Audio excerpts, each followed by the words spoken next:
house. She had not been to Rudion. Apparently, the prohibition against speaking of what happened in Rudion with anyone who had not been there applied even between husband and wife, and between sister wives, whatever the relationship was between Amis and Leon. Moraine tried to give Leon a guest gift too. Tiny crystal and silver flasks of scent all the way from Aura Domain. But Leon spread her hands. Your very presence is guest gift beyond value, Aes Sedai. To accept more would dishonor my roof and me. I could not bear the shame. She sounded entirely serious, and troubled that Moraine might press the scent on her. It was an indication of the relative importance of the Kara Khan and an Aes Sedai. As you wish, Moraine said, returning the flasks to her belt pouch. She was icily serene in blue silk, her pale cloak thrown back. Your threefold land will surely see more Aes Sedai. We have never had reason to come before. Amis did not look best pleased over that at all, and flame-haired Mullane stared at Moraine like a green-eyed cat, wondering if she should do something about a large dog that had wandered into her barnyard. Bear and Sienna exchanged troubled glances, but nothing like the two who could channel. A flurry of Gaishain, men and women alike graceful in cowled white robes, their downcast eyes seeming so strangely submissive in Aiel faces, took Moraine and Egwene's cloaks, brought damp towels for hands and faces, and tiny silver cups of water to be drunk formally, and finally a meal. There we go. Got that. Sure.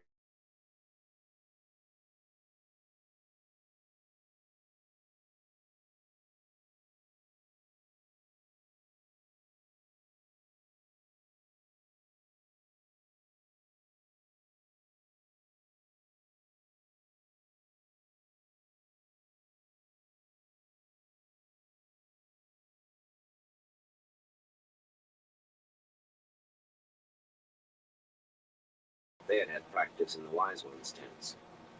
Rand found it awkward, yet the food itself was peculiar enough to take most of his attention. A dark, spicy stew Not sure what happened with that. peppers was unfamiliar, but hardly strange, and peas were peas anywhere, or squash. The same could not be said of the crumbly, coarse yellow bread, or long, bright red beans mixed in with the green, or a dish of bright yellow kernels and bits of pulpy red that Avienda called zamai, or tomat, or a sweet, bulbous fruit with a tough greenish skin she said came from one of those leafless, spiny plants called cardon. It was all tasty, though. He might have enjoyed the meal more if she had not lectured him on everything. Not sister wives, that was left to Amis and Leon, lying on either side of Ruark and smiling at each other almost as much as at their husband. If they had both married him so as not to break up their friendship, it was plain they both loved him. Rand could not see Elaine and Min agreeing to such an agreement. He wondered why he had even thought of it. The sun must have cooked it. But if Avienda left that one explanation to others, she explained everything else in tooth-grinding detail. Maybe she thought him an idiot for not knowing about sister wives. Turned on her right side to face him, she smiled almost sweetly as she told him a spoon could be used for eating the stew, or the zamai and tomat. But her eyes shone with a light that said it was the Wise Ones being there that kept her from hurling a bowl of something at his head. I do not know what I've done to you, he said quietly. He was very conscious of Mullane on his other side, seeming engrossed in her own low conversation. Bear put in a word now and then, but he thought she was bending to hear his way too. But if you hate being my teacher so much, you do not have to be. You just popped out. I'm sure Ruark or the Wise Ones will find someone else. The Wise Ones certainly would, if he rid himself of this spy. You have done nothing to me. She bared teeth at him. If it was meant to be a smile, it fell considerably short. And you never will. You may lie however is most comfortable for eating, and talk to those around you. Except for those of us who must instruct instead of sharing the meal, of course. It is considered polite to talk with those on both sides. From behind her, Matt looked at Rand and rolled his eyes. clearly relieved to be spared that. Unless you are forced to face one in particular as to teach him. Take food with your right hand, unless you must lean on that elbow. It was torture, and she seemed to enjoy it. The Aiel seemed to set great store by the giving of gifts. Maybe if you gave her a gift. All talk for a time when the meal is done, unless one of us must teach instead. And a bribe. It did not seem fair to have to bribe someone who was spying on him. But if she meant to go on even half like this, it would be worth it for a little peace. When the meal was cleared away by Gaishain, and silver cups of dark wine brought, Bear fixed Avienda with a grim eye across the white tile, and she subsided sulkily. Egwene knelt up to reach over Matt and pat her, but it did not appear to help. At least she was quiet. Egwene gave him a tight look. Either she knew what he was thinking, or she considered Avienda's sulks his fault. Ruark dug out his short-stemmed pipe and tobacco pouch, thumbing the bowl full, then passing the leather pouch to Matt, who had produced his own silver-mounted pipe. Some have taken news of you to heart, Randall Thor. It seems. Beyond tells me word has come that Geron, who is clan chief of the Sharad Aiel, and Bael of the Goshin have already reached Alkerdal. Hey, Soy, how you doing? Irim of the Charim. Definitely appreciate is on you his stopping way. by. He allowed a slender young Gaishain woman to light his pipe with a burning twig. From the way she moved, with a different sort of grace than the other white-robed men and women, Rand suspected she had been a Since maiden you're of here, experience let me do not too long ago. Well, it's not a dab, but He wondered how long she had to continue in her year and a day of service, meek and humble. Matt grinned at the woman as she knelt to light his pipe. The green-eyed stare she gave him from the depths of her cowl was not meek at all. He wiped the grin right off his face. Irritably, he rolled onto his belly, a thin blue streamer rising from his pipe. It was too bad he did not see the satisfaction on her face, or in a blush, by one glance from Anubis. The green-eyed young woman scurried away, looking shamed beyond belief. And Avienda, who so hated still saw herself She frowned at the departing Gaishain. and all this is pretty much. Someone who had spit on the floor. Egwene was the only one Rand saw with any sympathy in her eyes at all. The Goshin and the Sharad. It's a regular dab pin, but Ruark had told him each clan if chief it's would on right reward there, the then Golden Bowl for honor. that end And goes each to. such a chief as well. Added together, it meant perhaps 1,000 from each clan. 12 clans, 12,000 men and maidens eventually, all tied up in their strange honor and ready to dance the spears of a pleased. More because of the fair. He looked up. They have a feud, don't they? Ruark and Land both nodded. I know you said that something like the peace of Rodion holds at Alkerdal, Like it's pretty much but I saw how far that peace. all they do is get this, flatten it down like Maybe that. I'd better go right away. If the Goshin and the Sharad start fighting, And as soon as the sun fits, I can still go. I want all the Aiel behind me, Ruark. The Goshin are not, Elaine said sharply, shaking her red gold mane like a lioness. Nor are the Sharad. Her voice was thinner than that of the woman, but no less guarded. Geron and Bael. Yeah, it definitely makes a hell of a hit. Return to their holds. As you can But not tell. all care down. None of which answers Randall Thor's question, Ruark said. If you go to Alkerdal before all of the chiefs arrive, those who have not come yet will lose honor. It is not a good way to announce that you are Karakan, dishonoring men you will call to follow you. This part actually came from another little one I had that was will be at Alkerdal.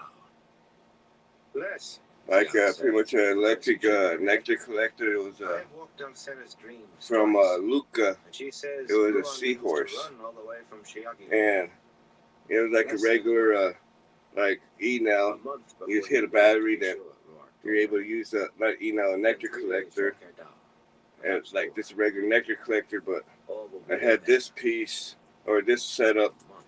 that way. You rub You his got it chin. hooked up to your water piece Too and long. hit your nectar Too collector long. through a No water choice. piece. In stories, things always happened as the hero planned. And I don't seemingly have the way he the wanted them to happen. the In real life, seahorse it no rarely more, occurred that way. but I Even still closer have to this, the end, and prophecy supposed it's to come be in handy for a couple of different in real life, like it was things scratch like and this hope when I and luck if you found just more have than an half a idea loaf that you runs through needed my to hold. head to see Yet a to part try of his something plan out to was see if it would following the work. path he had hoped for. The most dangerous part. Moraine, stretched out between Lan and Amis, sipped her wine lazily, eyes lidded as if sleepy. He did not believe it. She saw everything, heard everything. But he had nothing to say now that she should not hear. How many will resist Ruark, or oppose me? You have hinted, but you have never said for sure. I cannot be sure in it, the clan chief replied around his pipe stem. When you show the dragons, they will know you. There is no way to imitate the dragons of Roidion.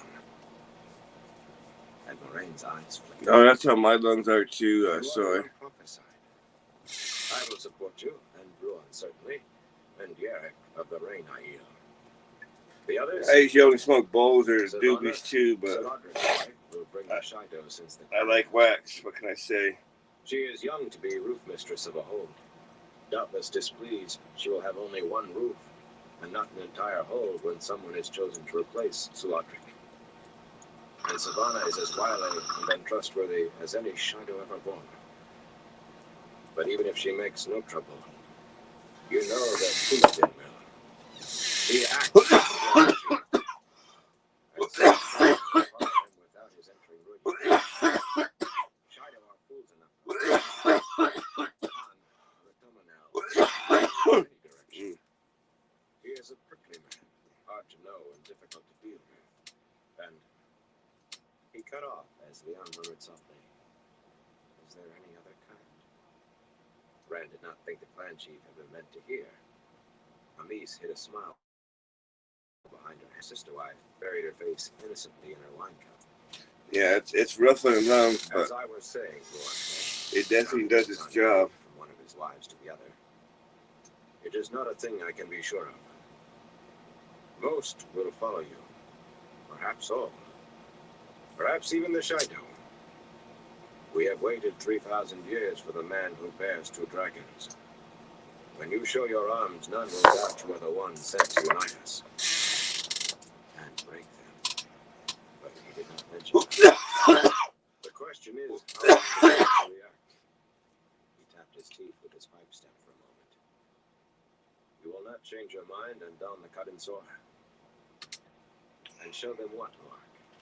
A pretend Aiel? As well-dressed Matt for Aiel. Matt choked on his pipe. I will not pretend. They must take it. Rand raised his fists, coat sleeves falling enough to uncover the golden-maned heads on the backs of his wrists. These prove me. No, waxes definitely have good flavors too. All depends on Where do you lean to? what you get and the quality of it. Moraine asked suddenly, and Matt choked again, snatching the pipe out of his mouth and staring at her. Her dark eyes were not lidded any longer. Rand's fists tightened convulsively till his knuckles cracked. Trying to be clever with her was dangerous. He should have learned that long since. She remembered every word that she heard, filed it away, sorted and examined it until she knew just what it meant. He got to his feet slowly. They were all watching him. Egwene frowned even more wordly than Matt, but the Aiel just watched. Talk of war did not upset them. Ruark looked ready. And Moraine's face was all frozen calm. "If you will excuse me," he said, "I'm going to walk around a while." Avienda rose to her knees, and Egwene stood, but neither followed him. Chapter 50. Traps. Outside, on the stone-paved path between the yellow brick house and the terraced vegetable garden, Rand stood staring down the canyon, not seeing much beyond afternoon shadows creeping across the canyon floor. If only he could trust Moraine not to hand him to the tower on a leash. He had no doubt she could do it without using the power once if he gave her an inch. The woman could manipulate a bull through a mouse hole without ever letting it know. He could use her. Light, I'm as bad as she is. Use the Aiel, use Moraine. If only I could trust her. He headed toward the mouth of the canyon, slanting down whenever he found a footpath leading that way. They were all narrow, paved with small stones, some of the steeper carved in steps. Hammers ringing in several smithies echoed faintly. Not all of the buildings were houses. Through one open door he saw several women working looms, and another showed a silversmith putting up her small hammers and gouges. A third, a man at a potter's wheel, his hands in the clay and the brick kilns hot behind him. Men and boys, except the youngest, all wore the cut and sword, the coat and breeches in grays and browns, but there were often differences between warriors and craftsmen. A smaller belt knife or none at all. Perhaps a shufa with no black veil attached. Yet watching a blacksmith heft a spear he had just given a foot-long point, Rand had no doubt the man could use the weapon as readily as make it. The paths were not crowded, but there were plenty of people about. Children laughed, running and playing. The smaller girls almost as likely to be carrying pretend spears as dolls.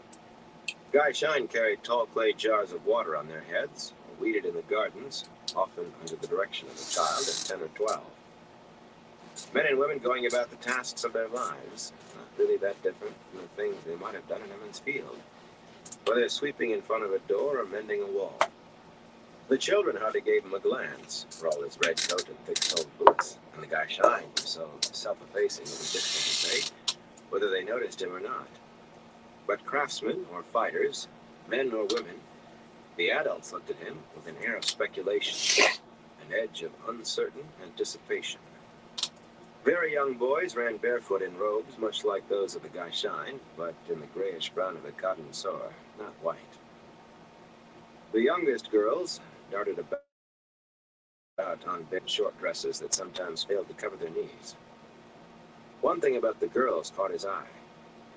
Up to perhaps 12 or so, they wore their hair in 2 braids, one over each ear, plaited with brightly colored ribbons, just the way Egwene had worn hers. It had to be coincidence. Likely the reason she had stopped was that one of the Aiel women had told her that was how young Aiel girls wore their hair. A foolish thing to be thinking about anyway. Right now, he had one woman to deal with, Aviendha. On the canyon floor, the peddlers were doing a brisk trade with the Aiel, crowding around the canvas-topped wagons. At least the drivers were, and Kylie, a blue lace shawl on her ivory combs today, was bargaining hard in a loud voice. Kadir sat on an upturned barrel in the shade of his white wagon in a cream-colored coat, mopping his face, making no effort to sell anything. He eyed Rand and made as if to rise before sinking back. Isendra was nowhere to be seen, but to Rand's surprise, Nadale was, his patch-covered cloak attracting a flock of following children and some adults. Apparently, the attraction of a new and larger audience had pulled him away from the shadow. Or maybe Kylie just did not want him out of her sight. Engrossed in her trading as she was, she found time to frown at the gleeman often. Rand avoided the wagons. Questions asked of Aiel told him where the Jindo had gone, each to the roof of his or her society here at Cold Rocks. The roof of the Maidens lay halfway up the still brightly lit east wall of the canyon, a garden-topped rectangle of grayish stone, doubtless larger inside than it looked. Not that he saw the inside. A pair of maidens squatting beside the door with spears and bucklers refused him entrance, amused and scandalized that a man wanted to enter. But one agreed to carry his request in. A few minutes later, the Jindo and Nine Valleys maidens, who had gone to the stone, came out, and all the other maidens of Nine Valleys sat in Cold Rocks too, crowding the path to either side and climbing up on the roof among the rows of vegetables to watch, grinning as if they expected entertainment. Guy Shine, male as well as female. Hell yeah, served so I excellent definitely cups of appreciate it. dark brewed tea. Sorry I'm not Whatever talking rule right kept now, men but outside the roof of the I'm all maiden throwing that on the apparently book. not applied to Gaishan. After he had examined several offerings, Adeline, the yellow-haired Jindo woman with the thin scar on her cheek, produced a wide bracelet of ivory, heavily carved with roses. He thought it should suit Avienda. Whoever made it had carefully shown thorns among the blossoms. Adeline was tall, even for an Aiel woman, only a hand too short to look him in the eyes. When she heard why he wanted it, almost why, present for Avienda's tea, soft to soothe the woman's temper. Adeline looked around at the other maidens. They had all stopped grinning, their faces expressionless. I will take no price for this, Randolph, she said, putting the bracelet in his hand. Is this wrong? He asked. How would Aiel see it? I don't want to dishonor Avienda in any way. She beckoned to Gaishan and pitcher on a silver tray. Pouring 2 cups, she handed one to him. Remember honor, she said, sipping from his cup. Avienda had never mentioned anything like this. This down for right now. He took a sip of bitter tea and repeated, Remember honor. It seemed the safest thing to say. To his surprise, she kissed him lightly on each cheek. An older maiden, gray-haired but still hard-faced, appeared in front of him. Remember honor, she said, and sipped. He had to repeat the ritual with every maiden there, finally just touching the cup to his lips. Aiel ceremonies might be short to One the point, second, but led with be right back. 70-odd women. Even sips could fill you up. Shadows were climbing the east side of the canyon by the time he escaped. He found Avienda near the aunt's house, vigorously beating a blue-striped carpet hung on a line, more piled beside her in a heap of colors. Brushing sweat-damp strands of hair from her forehead, she stared at him expressionlessly when he handed her the bracelet and told her it was a gift in return for her teaching. I have given bracelets and necklaces to friends who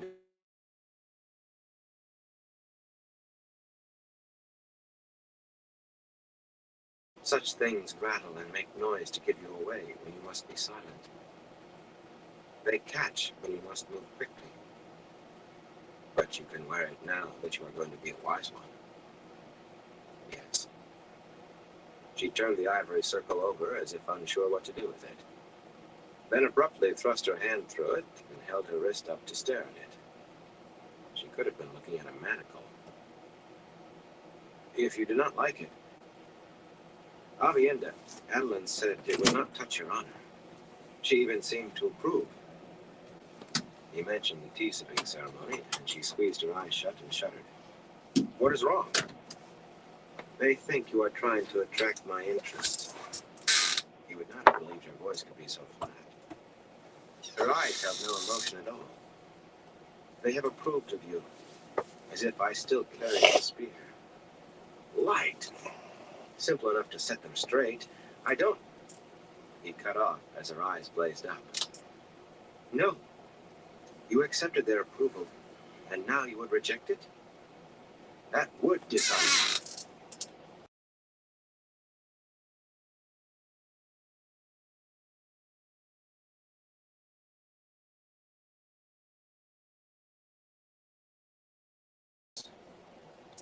Go away. There we go. With a glance at the bracelet, she added, You truly know nothing, do you? It is not your fault. She seemed to be repeating something she had been told or trying to convince herself. I am sorry if I ruined your meal, Randolph. Please go. Amis says I must clean all of these rugs and carpets, no matter how long it takes. It will take all night if you stand here talking. Back to him, she whacked violently, ivory bracelet jumping on her wrist. He did not know whether the apology sprang from his gift or an order from Amis. He suspected the latter. yet she actually sounded as if she meant it. She was certainly not pleased, judging by the sharp grunt of effort that accompanied every full-on swing of the beater. But she had not looked hateful once. Upset, appalled, even furious, but not hateful. That was better than nothing. She might become civil eventually. As he stepped into the brown-tiled entry chamber of Leon's house, the wise ones were talking together, all four with shawls draped loosely over their elbows. They fell silent at his appearance. "I will have you shown to your sleeping room," Amis said. "The others have seen theirs." "Thank you." He glanced back at the door, frowning slightly. "Amis, did you tell Avienda to apologize to me for dinner?" "No. Did she?" Her brow fell for a moment. He thought Bear almost smiled. "I would not have ordered her to, Randall Thor. A forced apology is no apology." "The girl was told only to dust carpets until she had sweated out some of her temper," Bear said. "Anything more came from her." "And not in hopes of escaping her labors," Siana added. "She must learn to control her anger. A wise one must be in control of her emotions, not they in control of her." With a slight smile, she glanced sideways at Mullane. The sun-haired woman compressed her lips and sniffed. They were trying to convince him Avienda was going to be wonderful company from now on. Did they really think he was blind? "You must know that I know. About her. That you set her to spy on me." "You do not know as much as you think," Amis said. For all the world like an Aes Sedai, with hidden meanings she did not intend to let him see. Mullane shifted her shawl, eyeing him up and down in a considering manner. He knew a little about Aes Sedai. If she were Aes Sedai, she would be Green Ajah. "I admit," she said, "that at first we thought you would not see beyond a pretty young woman. And you are handsome enough that she should have found your company more amusing than ours. We did not reckon with her tongue, or other things." "Then why are you so eager for her to stay with me?" There was more heat in his voice than he wanted.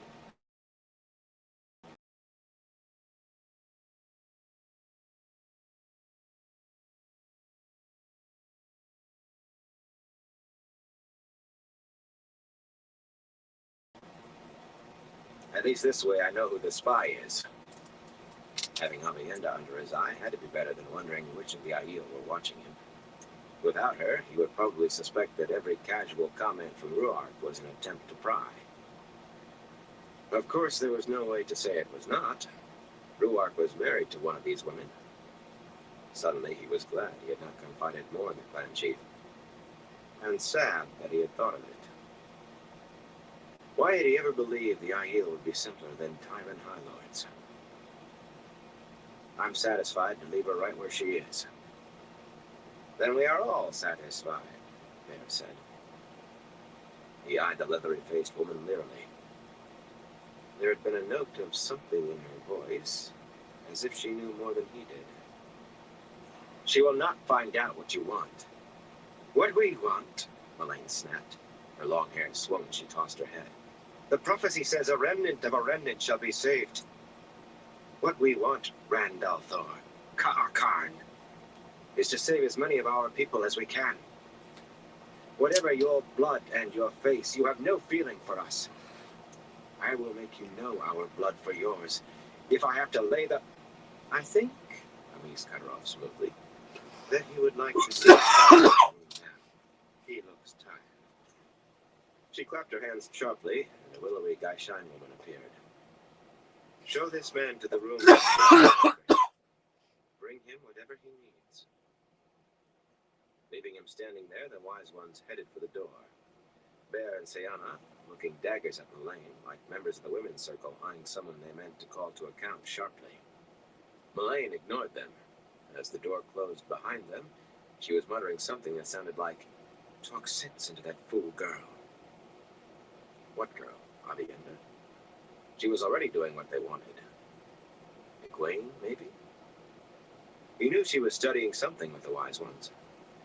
And what was Mullane willing to lay in order to make him know their blood for his? How could laying something make him decide he was Aiel? Lay a trap, maybe? Fool. She wouldn't say right out she means to lay a trap. What sorts of things do you lay? Hens lay eggs, he thought, laughing softly. He was tired. Too tired for questions now, after 12 days in the saddle and part of a 13th. All of them oven hot and dry. He did not want to think of how he would feel if he had walked that distance at the same pace. Aviendha must have steel legs. He wanted a bed. The Gashine was pretty, despite a thin scar slanting just above one pale blue eye into hair so light as to look almost silver. Another maiden, only not for the moment. If it pleases you to follow me, she murmured, lowering her eyes. The sleeping room was not a bedchamber.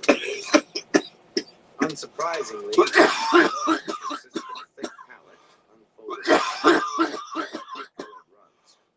Her name was Chion. He asked her for wash water, but he was tired of sweat baths.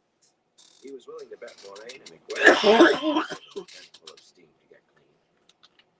Chion brought the water, though, hot in a large brown pitcher meant for watering the garden, and a big white bowl for a wash basin. He chased her out when she offered to wash him.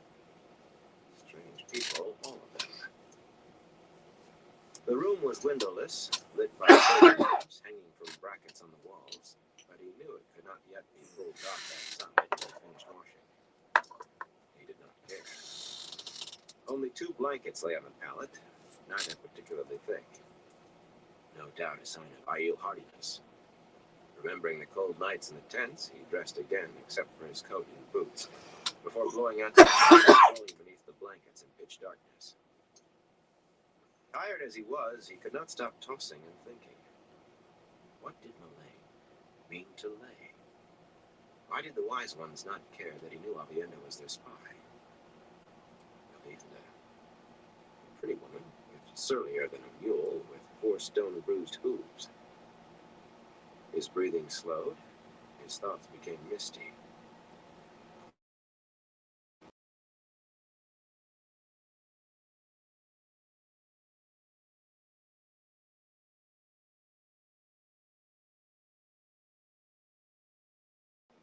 Whose trap? Which I'm not sure why it keeps doing that. traps? If only he could trust Moraine.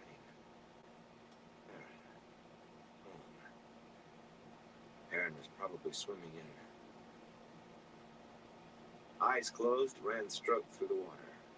Nicely cool. And so wet. It seemed that he had never before realized how good wet felt. Lifting his head, he looked around at the willows lining one end of the pond, the big oak at the other, stretching thick, shading limbs over the water. The water bud. It was good to be home. He had the feeling he had been away. Where was not exactly clear, but not important either. Up to what? Right, I'm not sure why it keeps doing that.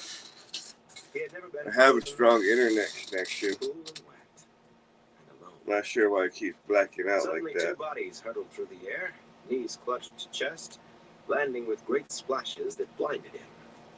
Shaking the water out of his eyes, he found Elaine and Min smiling at him from either side. Excuse me. Just their heads showing above the pale green surface. 2 strokes would take him to either woman, away from the other. He could not love both of them. Why had that popped into his head? You do not know who you love. He spun about in a swirl of water. Because it's reading a strong signal from my Wi-Fi, and I'm connected to the Wi-Fi, and Not glaring, though, Alright. just looking. the signal's going good, Drink and the water, he said. we don't got no cloudy weather to interrupt it, so I'm not sure why it Musical keeps laughter blacking floated out like around that. The opposite bank. The woman who stood there, palely naked, was the most beautiful he had ever seen, with big dark eyes that made his head whirl. He thought he knew her.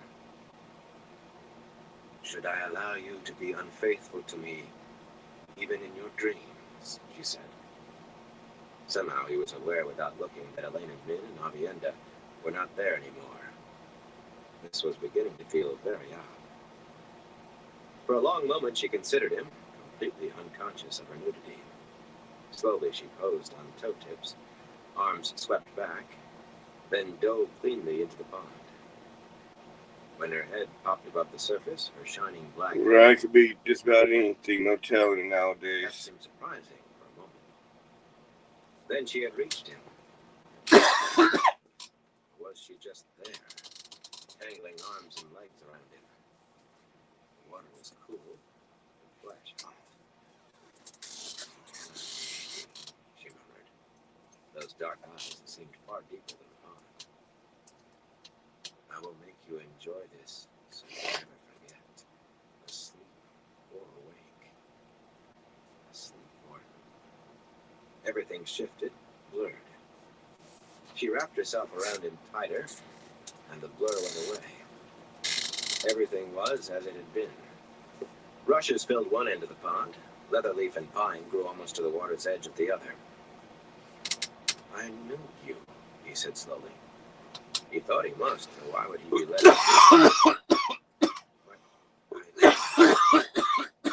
This is not right. He tried to pull her loose, and as fast as he pried an arm away, she had it back again. There was a fierce first that milk-hearted Elena, and now, how many women do you hold in your thoughts? Suddenly her small white teeth burrowed at his neck. Bellowing, he hurled her away and slapped a hand to his neck. She had broken the skin. He was bleeding. Right. Is this how That you could be it amuse yourself too. when I wonder where you have gone? A man's voice said contemptuously. Why should I hold to anything when you risk our plan this way? Abruptly, the woman was on the bank, clothed in white, narrow waist belted in wide-woven silver, silver stars and crescents in her midnight hair. The land rose slightly I behind her. hope I won't have no haters out there. He did not remember seeing Ash before. She was facing a blur, a thick gray man-sized buzzing of the air.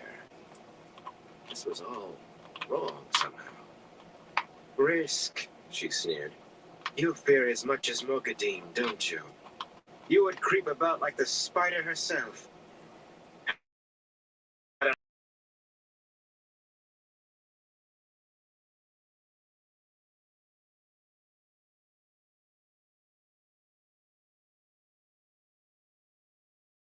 At all. If I must take risks, there it went again. I want a greater reward than pulling strings on a puppet. Again? She said What the heck? vigorously. The blur shimmered. See, now that's some weird shit there. I don't know what's going on. Too much. And then suddenly the blur was gone. The woman looked at him, still neck deep in the pond. Her mouth tightened with irritation, and she vanished. He started awake and lay still, peering up into blackness. A dream. But an ordinary dream or something else? Fumbling a hand from under the blankets, he felt the side of his neck, felt the tooth, the thin trickle of blood. That's all right if they hate. She had been in it. It's not like I do anything to hate on, but if it makes them happy to hate on someone, And that other, a man. it is what it is. A cold smile crept onto his face. You can't keep me down. Traps all around. Traps for unwary feet. I have to watch where I step now. So many traps. Everybody was laying them. Laughing softly, he twisted around to go back to sleep and froze, holding his breath. He was not alone in the room. Land here. Frantically, he reached for the true source. For an instant, he feared fear itself might defeat him. Then he floated in the cold calm of the void, filled with a raging river of the power. He sprang to his feet, lashing out. The lamps burst alight. Avienda sat cross-legged by the door, mouth hanging open and green eyes bulging by turns at the lamps and the bonds, invisible to her, that wrapped her completely. Not even her head could move. He had expected someone standing, and the weave extended well above her. He released the flows of air immediately. She scrambled to her feet, nearly losing her shawl in her haste. I do not believe I will ever become used to. She gestured at the lamps. From a man. You have seen me wield the power before. Anger oozed across the surface of the void surrounding him, sneaking into his room in the dark, frightening him half to death. She was lucky he had not hurt her, killed her by accident. You had best grow used to it. I am he who comes with the dawn, whether you want to admit it or not. That is not part. Why are you here? He demanded coldly. The wise ones are taking turns watching over you from outside. They mean to continue watching from... She trailed off, her face reddening. From where? She only stared at him, her face growing more and more crimson. Avienda, from where? Walkers. Why had it never occurred to him? From inside my dreams, he said harshly. How long have they been spying inside my head?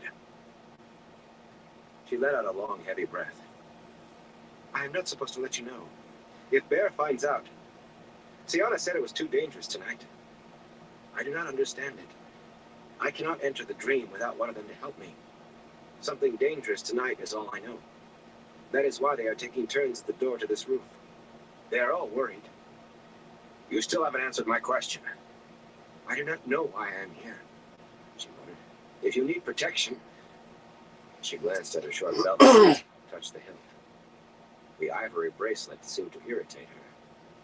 She folded her arms so it was tucked into her armpit. I cannot protect you very well with a knife this small, and Bear says if I pick up a spear again without someone actually attacking me, she will have my hide for a water skin. I do not know why I should give up sleep to protect you at all. Because of you, I was beating rugs until less than an hour ago, by moonlight. That wasn't the question. How long? He cut off suddenly. There was a feel in the air, a sense of wrongness, of evil. It could be imagination, residue from his dream. It could be. Avienda gasped as the flame-red sword appeared in his hands, its slightly curved blade marked with the heron.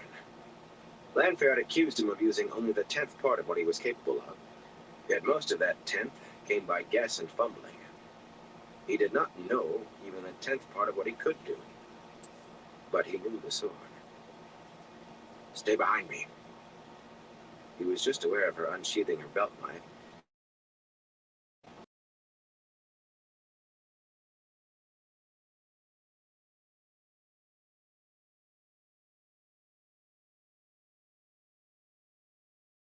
It grew.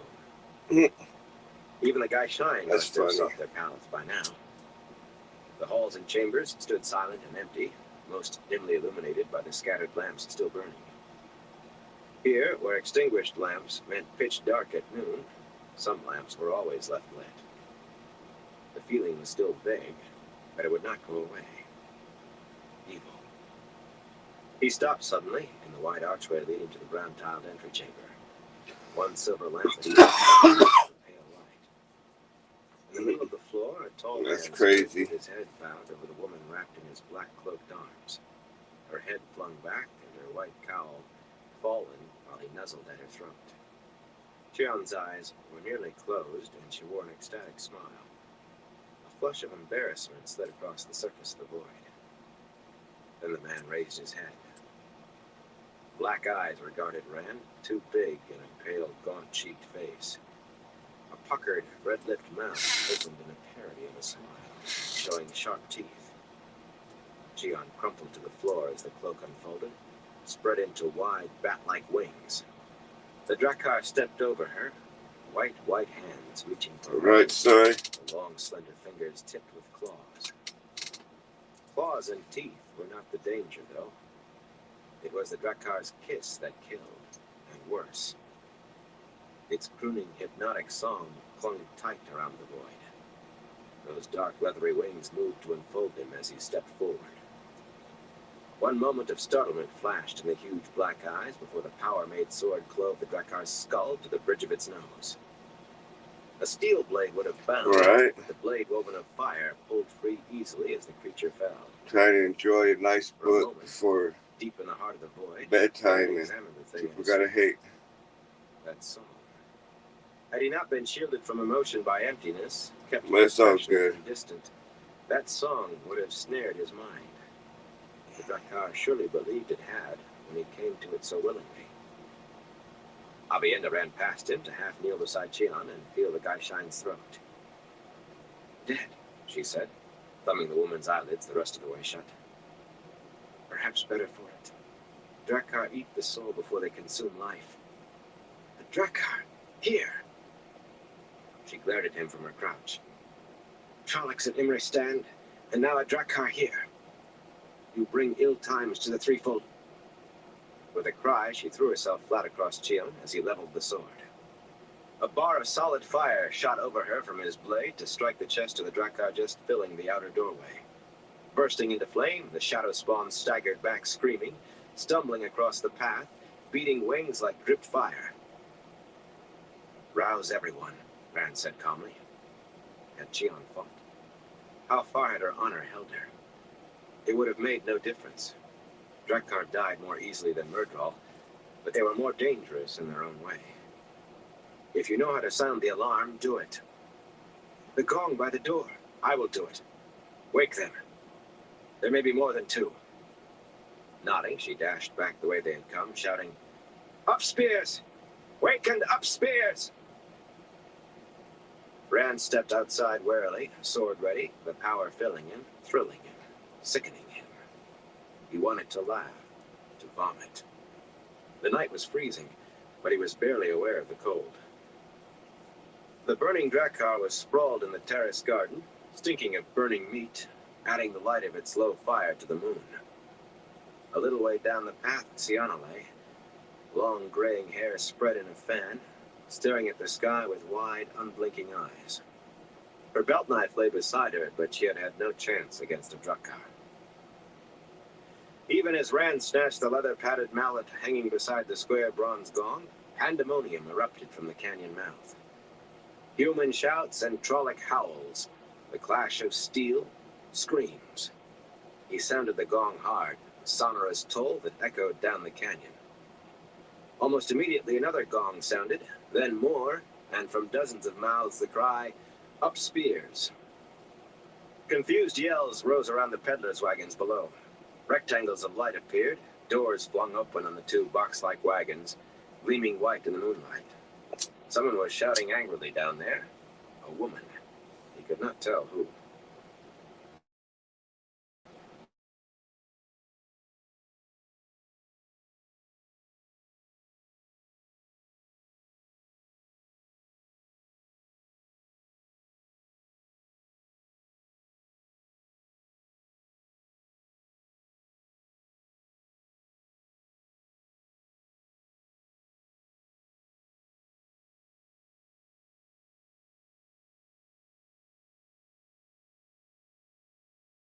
His black-hafted spear with both hands.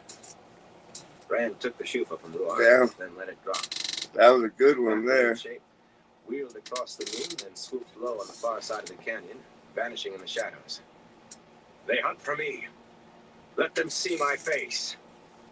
The power surged in him. The sword in his hand flared till it seemed a small sun illumined him. They can't find me if they do not know where I am. Laughing because they could not see the joke, he ran down toward the sound of battle. Pulling his spear free of a boar-snouted Trolloc's chest, Mat crouched, eyes searching the moonlit darkness near the canyon mouth for another. Burn Rand. None of the shapes he saw moving were big enough to be a Trolloc. Always dumping me into these bloody things. Low moans came from the wounded.